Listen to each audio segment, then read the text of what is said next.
Francisco Valentini, bien, que nos va a estar hablando sobre la interpretación y la significancia estadística de las métricas de sesgo en textos, un enfoque basado en PMI. Francisco Valentini es licenciado en Economía de la UBA y especialista en explotación de datos y descubrimiento del conocimiento, también en la UBA. Actualmente es Data Scientist en Despegar y tesista en el Instituto de Ciencias de la Computación UBA CONICET. Bienvenido, Francisco, cuando quieras. Gracias.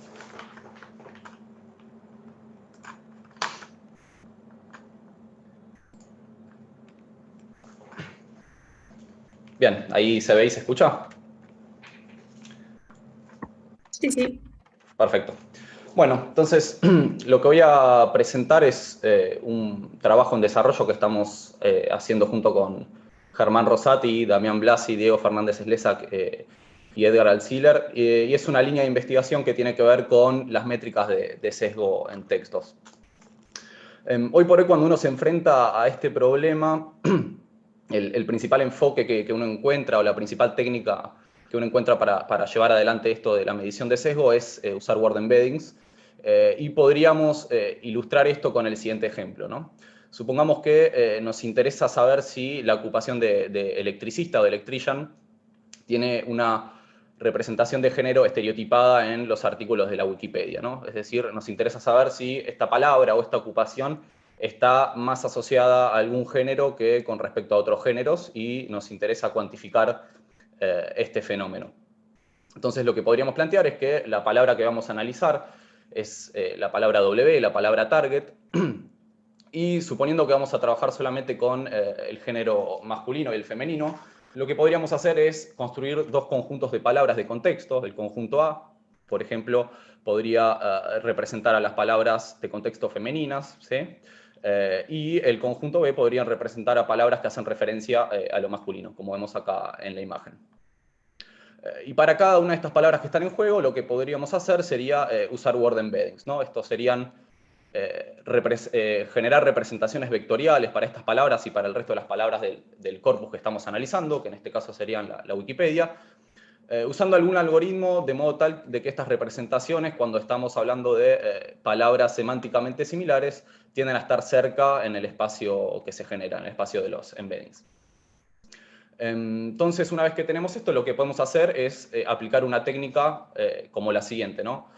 Podríamos calcular la similitud coseno entre el vector de la palabra target W con las palabras de contexto A y B y tomar el promedio por grupo, ¿no? Como vemos acá en esta fórmula. Y por último, lo que podemos hacer para llegar a un score de bias de género en este caso sería tomar la diferencia entre los grupos, ¿no? Entonces, un ejemplo de aplicación de este enfoque es el siguiente, que es uno de los papers más citados del área, donde lo que hacen los autores es tomar embeddings entrenados con un crawl masivo de la web, y con estos embeddings generan estos scores de bias que acabo de describir, que están representados acá en el eje vertical, y están calculados sobre 50 ocupaciones distintas, una de las cuales es la de electrician, ¿no? Entonces acá en este eje lo que vemos es que valores positivos indicarían un sesgo femenino según la definición anterior, mientras que valores negativos indicarían un sesgo masculino. Y lo que muestran en el eje horizontal es el porcentaje de mujeres en cada ocupación según las estadísticas del mercado de trabajo de Estados Unidos. Y bueno, como vemos, lo que encuentran los autores es una correlación fuerte y positiva, ¿no? Entonces, una pregunta que particularmente nos interesa a nosotros acerca de este tipo de métricas que están tan difundidas es tratar de entender qué es lo que miden en el fondo las métricas de sesgos basadas en embeddings. Y esto, en definitiva, implica entender qué es lo que estamos midiendo con la similitud entre word embeddings cuando hacemos este cálculo del coseno entre vectores, ¿no? Y si, por ejemplo, tomamos como ejemplo el caso de las palabras she y electrician, ¿no? que serían dos de las que participan en este ejemplo que estamos presentando, lo que uno puede encontrar en la literatura es que estas dos palabras podrían llegar a presentar un score alto cuando en el texto están asociadas de alguna de las siguientes maneras. En primer lugar, si vemos que en el texto tienden a aparecer muchas estructuras o frases donde las palabras tienden a aparecer juntas en una ventana de concurrencia, como sería este ejemplo que vemos a la izquierda, esto sería una asociación de primer orden, y si esto ocurre frecuentemente en el texto, entonces esto podría dar lugar a que, en términos de los embeddings, se identifique una similitud semántica alta. También lo que podría pasar es que no necesariamente concurran directamente en una ventana, sino que lo que suceda es que tengan vecinos en común o aparezcan en contextos similares, como vemos en estos ejemplos que están por acá. Y si llega a suceder esto de manera muy frecuente, entonces, mediante esta relación mediada de segundo orden, podría llegar a identificarse una similitud coseno alta también. Y por último también lo que puede llegar a pasar es que en el texto existan asociaciones de orden superior, de tercer orden o de orden superior entre estas dos palabras, donde ya la relación no está mediada por una sola palabra, sino que puede estar mediada por más de una, como vemos en este ejemplo, ¿no?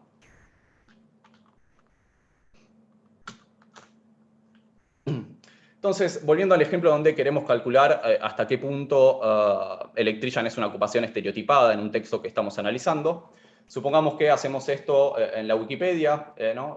Bueno, acá efectivamente lo hicimos y obtuvimos un score de bias de menos 0.04, ¿no? Que indicaría un sesgo masculino. Nosotros lo que notamos en términos de la interpretación de este valor es que esta magnitud es bastante poco interpretable, y sobre todo porque no está claro qué órdenes de concurrencia está capturando este valor, ¿no? Es decir, en función de lo que vimos recién, es probable que estén entrando en juego asociaciones entre las palabras que están involucradas en este cálculo que probablemente sean irrelevantes, sobre todo si se tratan asociaciones de tercer orden o superior. Otra limitación que encontramos a estas métricas es el hecho de que no existen buenas herramientas de inferencia estadística sobre estas medidas, ¿no? Es decir, uno puede llegar a este valor puntual, pero no tiene buenas técnicas para poder determinar cuánto de este valor se debe a ruido, cuánto es sistemático, y en definitiva no podemos saber si es significativamente o sistemáticamente distinto de cero.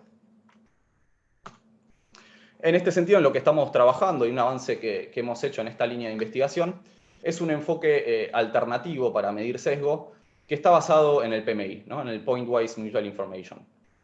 El PMI, entre dos palabras, W y A, es una medida de asociación de primer orden entre estas dos palabras que representa en escala logarítmica, como vemos acá, o compara en escala logarítmica la probabilidad de ocurrencia de estas dos palabras en un corpus dado, que en nuestro ejemplo sería la Wikipedia, con la probabilidad de ocurrencia que deberíamos observar si estuviesen distribuidas al azar uniformemente en el texto, es decir, si fueran independientes. Es decir, valores altos de PMI entre dos palabras indicarían una fuerte asociación de primer orden entre estas dos palabras.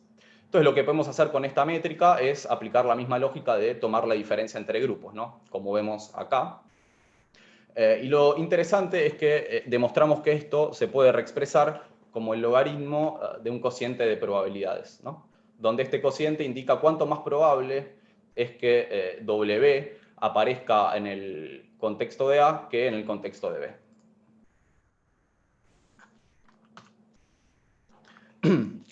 Entonces, supongamos que usamos este enfoque para hacer el cálculo del sesgo de género de la ocupación Electrician.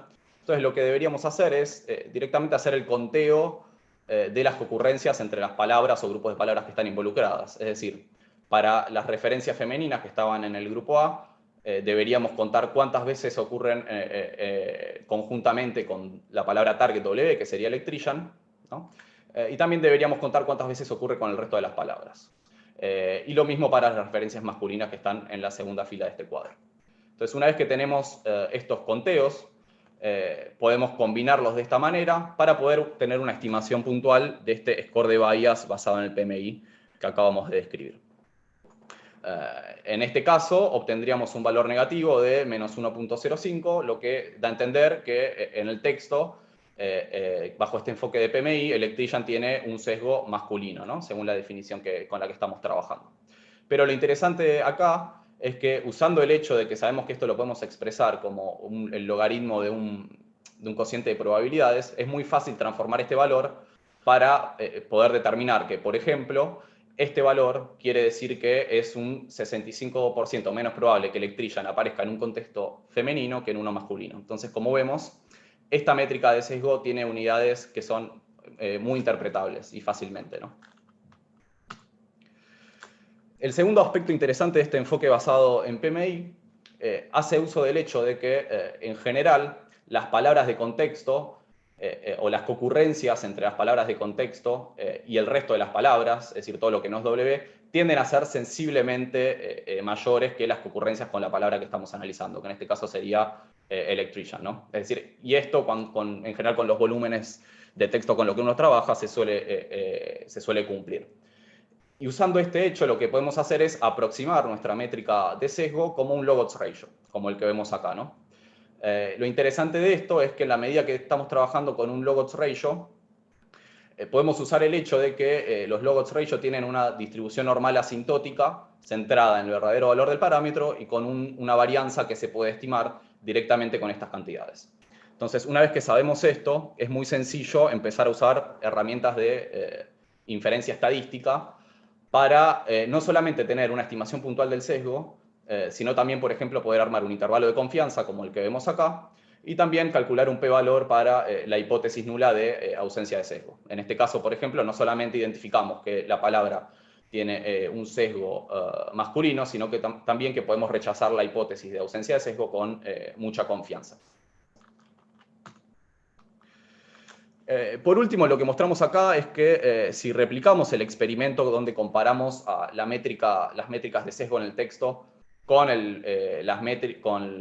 las estadísticas del mercado laboral, ¿sí? Lo que vemos es que tanto el enfoque basado en PMI como el enfoque basado en embeddings tienen una performance similar, ¿no? Pero lo que no queremos marcar, ¿no? Y nos parece interesante es que, en primer lugar, esta métrica basada en PMI tiene unidades, como mostramos, que son claramente interpretables, a diferencia de las métricas basadas en embeddings. Y por el otro lado, para cada una de las estimaciones puntuales de cada una de estas ocupaciones, podemos tener un intervalo de confianza para tener una noción de el ruido o la incertidumbre asociada a cada estimación. Entonces, bueno, para cerrar la charla, queríamos mencionar algunos desafíos que nos parecen interesantes y en los que estamos trabajando. El primero es que, más allá de las limitaciones que identificamos en las métricas basadas en embeddings, creemos que son herramientas que tienen mucho potencial, entonces nos interesa respondernos preguntas como, por ejemplo, tratar de entender cuáles son los órdenes de asociaciones que más pesan en las similitudes entre embeddings y, por ende, en las métricas de sesgo.